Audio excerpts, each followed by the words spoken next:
Story 1. Update 2. I discovered the affair when I came home early to tell her about my diagnosis. TW, terminal illness, significant other caught in action. Mission accomplished. We had a great drama-free holiday week. I have made it to 2023. I apologize to anyone in advance. I find humor about my condition helps me. I am finding I am being a bit selfish currently. All of the participants dispersed yesterday afternoon. I only have a few updates because I am not going to talk about my week with my family. That is for me to cherish. Observations about WW in this week. I honestly think this is the first time she stepped out. Being with all of us this whole week seems to take a toll on her. It is funny how when you know something, a person's actions make more sense. She was secretive about her phone. She stepped out of our family gathering to get some air quite a few times. The best was when she needed to run into town and one of the grandkids wanted to go to town also. When she went to the gymnastics, she did not take the grandkid. I have to admit that I kinda played with it by asking why not. So, the affair is continuing. With me now retired and she is asking me about my plans for the day or week. So, I go ahead and tell her and then ask her what her plans are. Later this week, I will suggest we meet up for lunch due to me being in the same area as her on our plans. Just to F with her. I guess it was true someone said on another post, unpredictability is the cheater's worst enemy. This morning I met with my lawyer. I had made decisions and asked him to draw up papers. I replaced my temporary will with my new permanent will. That has been signed and should not have to change again. In preparation for all hell breaking loose, I had him draw up divorce papers based on the prenup and the evidence of the affair. She gets nothing but 25% of our shared assets. Think housewares and furniture. I keep all of my liquid assets, retirement funds, and items I purchased with my own wealth. Also, if I push it, she is required to pay alimony. I have signed them and have a packet created with all of our evidence of the affair. I am holding this in case I want to use it. I sold my loan to the trust. I will allow the trustees to convert it to shares in AP's company. Speaking of the trust, I have decided how I want it managed. I will drop myself to a 1% trustee. The twins will get the majority of the trusteeship. The 4 grandkids will make up the rest. All of the grandkids' proxies will be Sarah and Steve. As each turn 24, the kids' trusteeship will move from Sarah and Steve to the grandkid.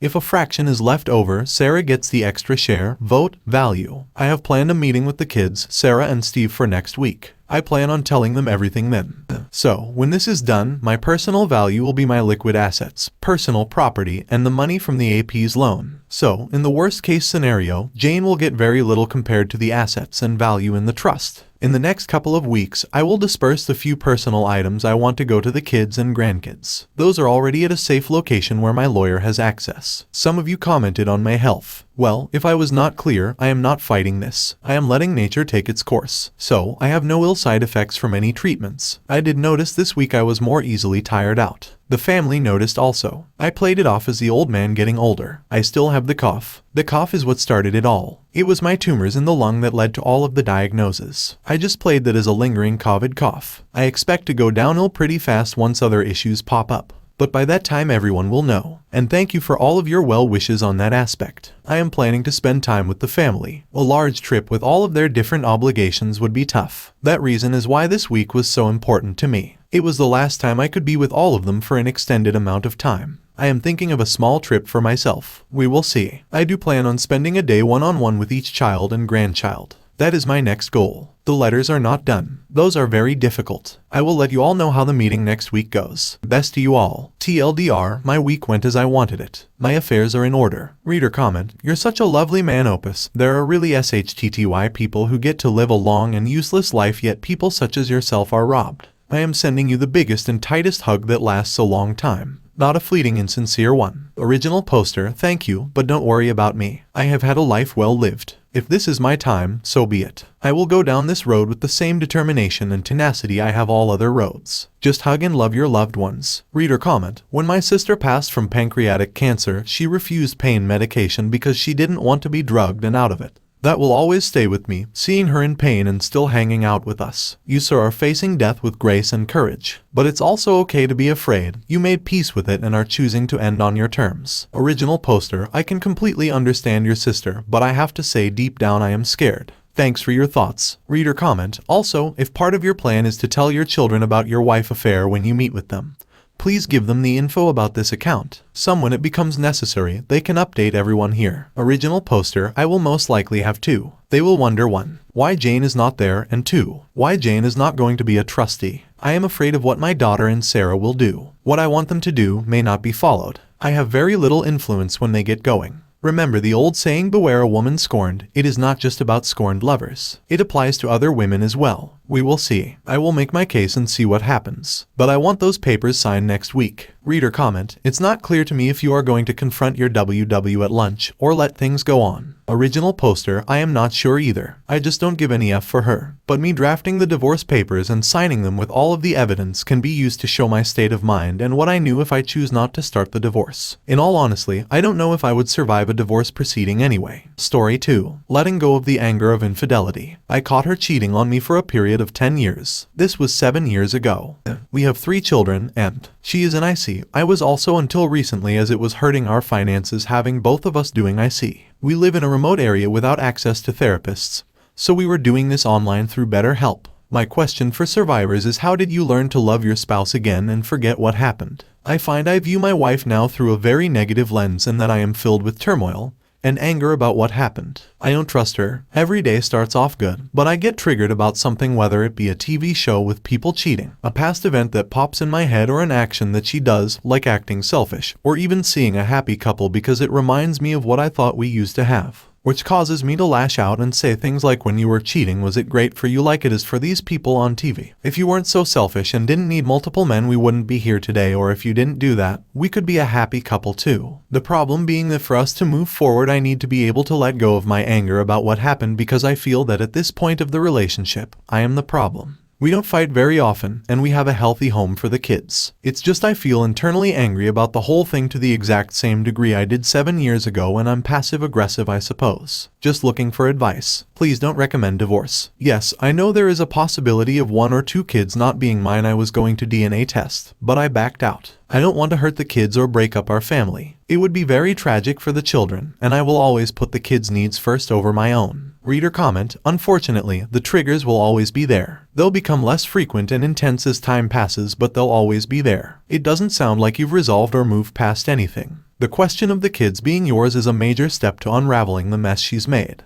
That lingering thought and doubt will always be there till you know for sure. Nothing has to change as far as they're concerned. You are and always will be their father. Being a dad is more than being a sperm donor. You know this. But for your own sanity and peace of mind, get the answers you seek. Also, you haven't said anything about what steps she's made to fix any of this. She's an IC. Yay, what else? What was her reasoning for it? Sometimes having 2 happy homes for the children is better than one where they will eventually think that resentment and being roommates with your spouse is normal. You don't sound like you even love her anymore. So why stay? Original poster, well, I do agree with the DNA testing. It would provide me with some truths that I can bank on. But being completely honest here, I've mentally played out the future and I don't see it being great for the kids, going from happy, healthy home to destruction for the children. Suddenly say 2 of them are my kids and the other one isn't, and then the home is getting broken apart. What a dumpster fire it would be for the kids in their developmental years. I couldn't imagine if something like that happened to me. I may do it in the future just for my own sanity. I really don't want that for the kids. I think they deserve better than having to deal with all that. As for progress, well, we have made some this year. I was going to leave last year. I kinda hit my breaking point with everything, which spurred her into action to try to fix things. She started going to IC and she actually fully disclosed everything to me. Long story short, she was groomed by internet pedo starting at 12 years old and continued these relationships 10 years into our relationship until I caught her. I have at least 30 conversations that she had with other men which involve picture sharing, etc. She also met up with men for coffee, and she says one almost turned into sex, but she backed out because she felt ashamed and never met up with any other men again but kept on going online. She says she felt like she needed to be validated by men. She also felt that it gave her power over men, and that she felt that she could force men to talk to her if she showed them a picture from time to time or send a video of her doing stuff. She doesn't feel like that anymore. She has apologized and took ownership for the damage that she has caused. I explained to her that she was groomed by pedo. We have spent a great deal of time talking about all these things, which has been honestly horrible for both of us, I think. It's far from perfect and has required a ton of emotional fortitude, but things are slowly getting better. We're trying to focus on enjoying each other's company again instead of beating these issues to death. but I find my anger still has not dissipated and it's causing some issues. It's a new relationship with a lot of old baggage. Reader comment, has she approached the authorities about the PEDO? Could help save others. Original poster, no, she has not reported the PEDO. I talked to her about it and brought up the same concerns about saving other girls. Her statement was that she cannot blame them for something that she willingly did. She feels like she had power over and that this was her design. I'm not sure if she has Stockholm Syndrome or not. Reader comment, for 17 years you've been with a woman who was never really yours and you probably feel stuck. I don't know how you fix this until you start putting your own happiness first for a change. Original poster, that's a good answer. I think I'm mad about a lot of things. I'm mad that 10 years of a relationship I was in love with a woman that wasn't being real, that everything was a lie, that every time she said I love you it was fake, that every time I walked out the door and she wanted to know what time I was going to be home so she could schedule in her meetings with these guys. I'm mad that she shared tons of information with these guys and our relationship with these men. I'm mad that she was on dating sites. I'm mad that I found her doing teases on dirty sites. I'm mad that some of my family members have found these videos. I'm mad that the years I was gone working on the road and mining camps that I never got one photo or video considering she was sending them to everyone else. I always thought she was a prude. I'm mad that while she was doing all of this that she decided to have kids with me and trap me into this relationship. I'm mad that she didn't end these relationships on her own accord or be truthful